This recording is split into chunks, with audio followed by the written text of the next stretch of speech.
नमस्कार, प्रखर राजपूत को देख रहे हैं आप और इजराइल, फिलिस्तीन, लेबनान समेत पूरी दुनिया की खबरों के साथ एक बार फिर से आपके सामने हाजिर हुआ हूं। और आज खबरें बहुत ज़्यादा खास होने वाली हैं, चूंकि आज यूके की वजह से पहली बार इजराइल घुटनों पे आया है। वहीं खामनेई ने अमेरिका को लेकर बड़ा ऐलान कर दिया और शायद अभी तक जो रिपोर्ट निकल के सामने आई है कि हाल फिलहाल में हिजबुल्लाह और इजराइल के बीच फिर से जंग देखने को मिल सकती है। तो खबरें बहुत ज़्यादा खास हैं, इस वजह से वीडियो को लास्ट तक जरूर देखिएगा। और बिना किसी देरी के बढ़ते हैं पहली खबर की तरफ। और सबसे पहली खबर निकल के सामने आई और सबसे अहम खबर यह है कि आज यूके ने ट्रेड को रोक दिया है। दरअसल इजराइल और यूके के बीच ट्रेड को लेकर एक बातचीत होनी थी। दरअसल दोनों देश ये फैसला करने वाले थे कि अब इजराइल कोई सामान अगर यूके के अंदर भेजेगा तो यूके कोई इंपोर्ट ड्यूटी नहीं लेगा, और अगर यूके कोई सामान इजराइल के अंदर भेजता है तो इजराइल भी कोई शुल्क या फिर कोई पैसे नहीं लेगा। इसका सबसे बड़ा फायदा ये होता है कि बिना किसी ट्रेड मनी के जब दोनों ही देश एक दूसरे के साथ बिजनेस डील करते तो कंपनीज को और लोगों को काफ़ी फायदा होता, चीज़ें काफ़ी किफ़ायती दामों पे मिलती। लेकिन कल ही 4 देशों ने, यूके ने, फ्रांस ने, कनाडा ने, जर्मनी ने, इन तमाम लोगों ने सीधा सीधा इजराइल से कहा था कि गजा के अंदर जो कुछ कर रहे हो इस चीज़ को रोक दो, जो कर रहे हो बहुत गलत है, ये जेनोसाइड है, ऐसी हरकतों को मत करो। लेकिन इसके बावजूद आज इजराइल ने फिर से गजा के अंदर ओपन फायर करवाया, एयर स्ट्राइक करवाई। और आज की खबर निकल के सामने आई कि इस एयर स्ट्राइक में 70 से ज़्यादा लोगों की जान गई है, यानी 70 लोगों ने अपनी शहादत दी गजा की मिट्टी पे। और यही खबर जब निकल के यूके तक पहुंची तो यूके के फॉरेन मिनिस्टर ने साफ साफ इजराइल से मना करते हुए कहा कि अब हमारी और तुम्हारी कोई भी बातचीत नहीं होगी और अब हम तुम्हारे ऊपर सैंक्शंस लगाने वाले हैं। दरअसल पहले भी धमकी दी थी, लेकिन इजराइल ने इस धमकी को गंभीरता से नहीं लिया और फिर से हमला जारी रखा। अब अपनी धमकी को साकार करते हुए यूके यानी यूनाइटेड किंगडम ने सीधा सीधा ट्रेड को रोक दिया, सीधा सीधा धमकी दी और कहा कि अब हम तुम्हारे ऊपर सैंक्शंस लगाएंगे। यानी हमारे अलायंस में जितने मुल्क होंगे, यानी जो यूरोपियन यूनियन है, जो अलग अलग और देश हैं जो यूके के साथ बिजनेस करते हैं, उन सबको ये निर्देश दिया जाएगा, उन सबको ये ऑर्डर पास किया जाएगा, हिदायत दी जाएगी कि कोई भी मुल्क इजराइल से बिजनेस ना करे, इजराइल को कोई मदद ना दे, इजराइल को खाना पानी ना दे, यहां तक इजराइल के ना हथियार को खरीदे ना ही इजराइल को हथियार बेचे। ये फैसला यूके की जानिब से निकल के सामने आया। और इसी के बाद दूसरी खबर जो है, जब आप जानेंगे तब आपको लगेगा कि हाँ, इजराइल भी झुकता है, बस झुकाने वाला कोई चाहिए। दरअसल नेतन्याहू ने आज ऐलान किया, प्रेस कॉन्फ्रेंस भी की और अपने अकाउंट से भी चीज़ों को शेयर करते हुए कहा कि वो हमास के साथ कंप्लीटली सीज फायर करने के लिए तैयार है।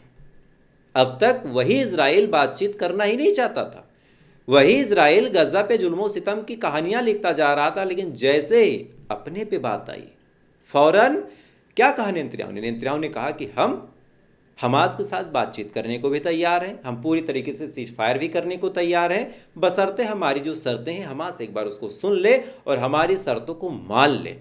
यानी कभी भी सीज फायर को ख़त्म करने की बात इससे पहले नेतन्याहू नहीं करता था। लेकिन आज जब यूके ने प्रेशर बनाया, इधर कनाडा ने भी सेंक्शंस लगाने की बात बोली, इसी के जस्ट बाद सीधा सीधा नेतन्याहू ने कहा कि भाई हम जंग रोकना चाहते हैं। मतलब बात बड़ी साफ है कि अगर 4 ताकतवर देश बस कायदे से पाबंदियां लगा दे इजराइल के ऊपर, तो ऐसे हाल में भी इजराइल टूट सकता है, रुक सकता है। खैर, बढ़ते हैं दूसरी खबर की तरफ। आज ये खबर निकल के सामने आई कि गजा के लोगों को ये हिदायत दी जा रही है कि आपके अंदर जो एड की ट्रकें आ रही हैं, इन ट्रकों की हिफाजत किया जाए, इन ट्रकों को प्रोटेक्ट किया जाए। अब सवाल बड़ा साफ है कि गजा के अंदर तो गजा के ही लोग हैं, फिलिस्तीनी ही रहते हैं, तो फिर इनको प्रोटेक्ट किससे करना है? दरअसल इजराइल का यही गंदा खेल है, और यही गंदा खेल ऐसा है जिससे नफरत पैदा होती है। इजराइल का कहना है कि दरअसल हम मदद तो जाने दे रहे हैं, लेकिन जो मदद है वो फिलिस्तीनियों के लिए है, ना कि हमास के लोगों के लिए। यानी एक तरह से खाने की लालच देके फिलिस्तीनियों को और हमास को एक दूसरे से अलग करवा रहा है इजराइल, एक दूसरे से लड़वा रहा है। अब क्या कह रहा है कि जितने फिलिस्तीन के लोग हैं वो गजा के ट्रकों की हिफाजत करें कि हमास तक चीज़ें ना पहुँच पाएँ।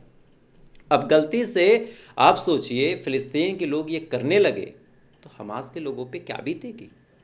हमास के लोगों के दिमाग में बस एक ही ख्याल आएगा कि भाई हम इनके लिए अपनी जान को दांव पे लगाते हैं, हम इनके लिए लगातार मिसाइलें इकट्ठा करते हैं, हम इनके लिए इजराइल से लड़ रहे हैं, इजराइल इतने पैसे ऑफर कर रहा, फिर भी हम उसके साथ खिलाफत में खड़े हैं, और आज यही फिलिस्तीनी हमको खाना नहीं लेने देंगे। यही फिलिस्तीनी हम तक मदद नहीं पहुंचने देंगे, तो हम इनके लिए क्यों करें? आप खुद हमास की जगह पे अपने आप को रख के सोचिए कि अगर आप जिसके लिए सब कुछ कर रहे, एक गांव है, एक शहर है, जिसकी हिफाजत में आप अपनी जान को दांव पे लगा दें, अपने परिवार वालों की शहादत दे दें, और वही लोग आप तक खाना ना पहुंचने दें आपके दुश्मन के कहने पे, तो फिर आप पे क्या गुजरेगी? इजराइल ने यही गंदा खेल खेला। इजराइल ने कहा कि मदद तो हम करने देंगे, लेकिन खाना हमास तक ना पहुंचे, और इस चीज़ की जिम्मेदारी खुद फिलिस्तीन के लोग ले लें। अब हालांकि फिलिस्तीनियों ने अभी तक इस पर कुछ हाँ नहीं बोला, लेकिन अगर गलती से उन्होंने हाँ बोल दिया तो हमास को काफ़ी गहरी चोट पहुंचेगी। हमास का दिल टूट सकता है कि हमने इतनी मेहनत की और फिलिस्तीनी हमारे लिए ऐसा सोचते हैं। खैर, ऐसा ना हो तभी अच्छा है।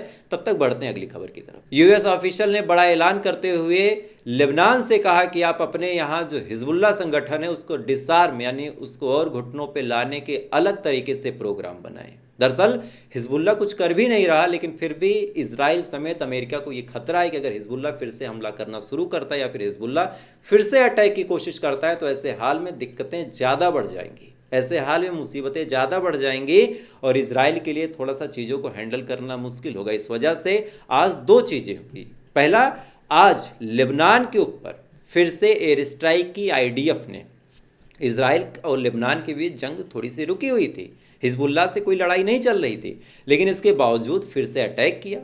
आज मिसाइल दागी और ये दावा कर रहा है आईडीएफ कि हमने अपनी इस अटैक में हिजबुल्लाह के एक सीनियर लीडर को मार दिया, हिजबुल्लाह के एक सीनियर लीडर को। और इधर यूएस ऑफिशियल यानी अमेरिकन ऑफिशियल ने लेबनान की सरकार से ये रिक्वेस्ट की या फिर एक तरह से कहें कि ऑर्डर दिया कि आप हिजबुल्लाह को और घुटनों पे लाएं, हिजबुल्लाह को और डिसआर्म करें। इसका मतलब आप समझ रहे हैं, इनका इरादा, इनका इंटेंशन बड़ा साफ है कि आने वाले टाइम में हिजबुल्लाह को टुकड़ों में तोड़ा जाए और उसी की सरकार और उसी के लोग हिजबुल्लाह को ही परेशान करें। ये बड़ा गंदा खेल खेलते हैं। इनकी राजनीति आम आदमी के बस का नहीं है कि समझ सके।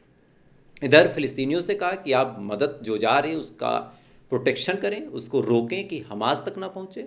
इधर लेबनान की सरकार से कहा कि आप भैया हिजबुल्लाह को और घुटनों पे लाओ, यानी जो पावरफुल संगठन है उनके सामने जो विक्टिम है उन्हीं को लाके खड़ा कर दिया कि आप बीच में खड़े हो जाओ, ये दीवार का काम करेंगे। आप सोचिए, लेबनान की सरकार आज इजराइल के लिए दीवार है, हिजबुल्लाह कुछ नहीं कर सकता। इधर मदद भेजी तो शर्त क्या कि हमास तक ना पहुंचे। ये इनकी गंदी राजनीति है। खैर, आज फ्रांस ने यानी फ्रांस के जो फॉरेन मिनिस्टर है, फ्रेंच फॉरेन मिनिस्टर, उन्होंने अपने स्टेटमेंट में बड़ा स्पष्ट कहा कि इजराइल ये जो ब्लाइंड वायलेंस कर रहा, यानी अंधी हिंसा, आग बंद करके किसी भी दिशा में गोली चलाओ, किसी न किसी को तो लगी जाएगी, यही काम इजराइल कर रहा। इसको लेके फ्रांस ने बड़ा स्टेटमेंट दिया, वहाँ के फॉरेन मिनिस्टर ने बड़ा स्टेटमेंट दिया और कहा कि हम आपसे रिक्वेस्ट कर रहे हैं कि ये चीज़ें मत कीजिए आप। साथ ही आपके हमलों को हम कंडेम करते हैं, हम इसकी मुखालफत करते हैं। लेकिन अब यहाँ बड़ा सवाल है कि भाई कंडेम करने से, मुखालफत करने से बात बनेगी या फिर जैसे यूके ने किया कि सीधा सीधा ट्रेड टॉक को रोक दिया, आप भी ऐसा कुछ कदम उठाएं, कोई बोल्ड स्टेप उठाएं, या फिर आप महज बातचीत करेंगे। खैर, अब ये तो गज़ा के मुस्तकबिल पे है, गज़ा के फ्यूचर पे है कि भाई गज़ा के भाग्य में क्या लिखा है। खैर, आज आयतुल्लाह खामनेई साहब ने एक बड़ा बयान देते हुए अमेरिका को स्पष्ट चेतावनी दी कि आप ये जो न्यूक्लियर टॉक के नाम पे हमारे यूरेनियम को, हमारे ज़मीन में गड़े खनिजों को, जो बहुमूल्य चीज़ें हैं उनके ऊपर जो आप नज़रें गड़ा के बैठे हैं, ये चीज़ें आप भूल जाइए। हम जेलेंस्की वाली सरकार नहीं है, हम यूक्रेन नहीं है कि आप हमसे डील करके हमारे खनिजों को मान लेंगे। हमें न्यूक्लियर वेपन बनाना होगा, हम अपने आप में बना लेंगे, नहीं बनाना होगा तो हम नहीं बनाएंगे, हम वैसे भी काफ़ी कैपेबल हैं। और ये बात खामनेई ने कोई हवा में नहीं बोली। दरअसल जिनको नहीं पता उनको बता दूं कि ईरान की जो मिसाइलें हैं वो शुगर पाउडर से भी बन जाती है, बड़ी सस्ती, बड़ी किफ़ायती। तो ऐसे हाल में किसी की ज़रूरत नहीं है उनको।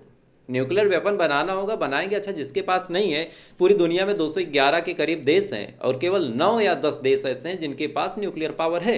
इनमें से एक अमेरिका, एक Israel, Pakistan, Bharat, China. Japan के पास टेक्नोलॉजी है लेकिन उसने कसम खाई कि वो बनाएगा नहीं। बाकी नॉर्थ कोरिया के पास है, रशिया के पास है और एक दो देश और। बाकी किसी के पास न्यूक्लियर पावर नहीं है। तो क्या जरूरी नहीं जिसके पास न्यूक्लियर पावर नहीं वो सर्वाइव नहीं कर रहा? बहुत सारे देश हैं जिनके पास न्यूक्लियर नहीं है लेकिन वो लड़ रहे हैं, मजबूती से खड़े हैं। और बहुत सारे ऐसे देश हैं भाई उनके पास न्यूक्लियर पावर है लेकिन आए दिन मार खा रहे हैं। एग्जाम्पल आप भारत के पड़ोस में ही देख सकते हैं। खैर, ये इंपॉर्टेंट नहीं है कि आप किसी को न्यूक्लियर पावर बनाने देंगे या नहीं। सबसे इंपॉर्टेंट ये है कि न्यूक्लियर पावर आप बना भी लेंगे अपने आप को, आप यूज़ तो कर नहीं सकते। भाई भारत के पास है, पाकिस्तान के पास है, कहाँ हमने मार दिया? चाइना के पास है, कहाँ हमने मार दिया?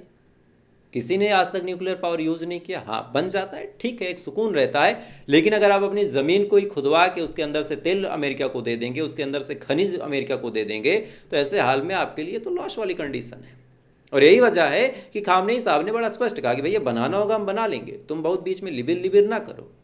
खैर, मेरा मजाक और न्यूज़ सुनाने का तरीका थोड़ा सा मजाकिया हो जाता है, क्योंकि खबरें दिल को काफ़ी तकलीफ देने वाली होती हैं। और अगर थोड़ा सा मजाक, थोड़ी सी जुगलबंदी होती रहती है तो थोड़ा सा आपका भी मूड अच्छा रहता है। नहीं तो मुझे पता है आप दिल से बड़े अच्छे लोग हैं और आपको दुख होता है।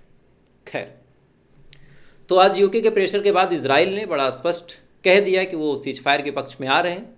लेकिन आज लगभग 70 के करीब जाने गई गज़ा में, बड़ी अफसोसनाक खबर है। और साथ ही आज लेबनान के ऊपर इजराइल ने फिर से एयर स्ट्राइक की। वहाँ पे एक हिजबुल्लाह के लीडर को मारने का ऐलान इजराइल कर चुका है। हालांकि हिजबुल्लाह ने अभी तक इसकी ऑफिशियल पुष्टि नहीं की है। और साथ ही हमास के खिलाफ फ़िलिस्तीनियों को भड़काने का क्या गजब षड्यंत्र रचा जा रहा है, इसके बारे में भी मैंने आपको बताया। और अमेरिका ने लेबनान से क्या कुछ कहा, इसके बारे में भी आपको पता है। और वहीं खामनेई साहब ने दो टूक कैसे जवाब दिया, ये भी आपको मैंने बता दिया। खैर, आज की ये बड़ी खबरें थी और इन खबरों के बारे में आपकी क्या राय, कमेंट ज़रूर कीजिएगा। और इजराइल, फिलिस्तीन, लेबनान समेत पूरी दुनिया की खबरों के साथ हर घंटे मैं आपके सामने हाजिर होता हूँ। तो अगर आप ऐसी खबरें देखने के शौकीन हैं तो वीडियो को लाइक करके चैनल सब्सक्राइब, अपना प्यार जरूर दीजिए। थोड़ी देर बाद फिर मिलते हैं, तब तक ऊपर वाला की हिफाजत करें।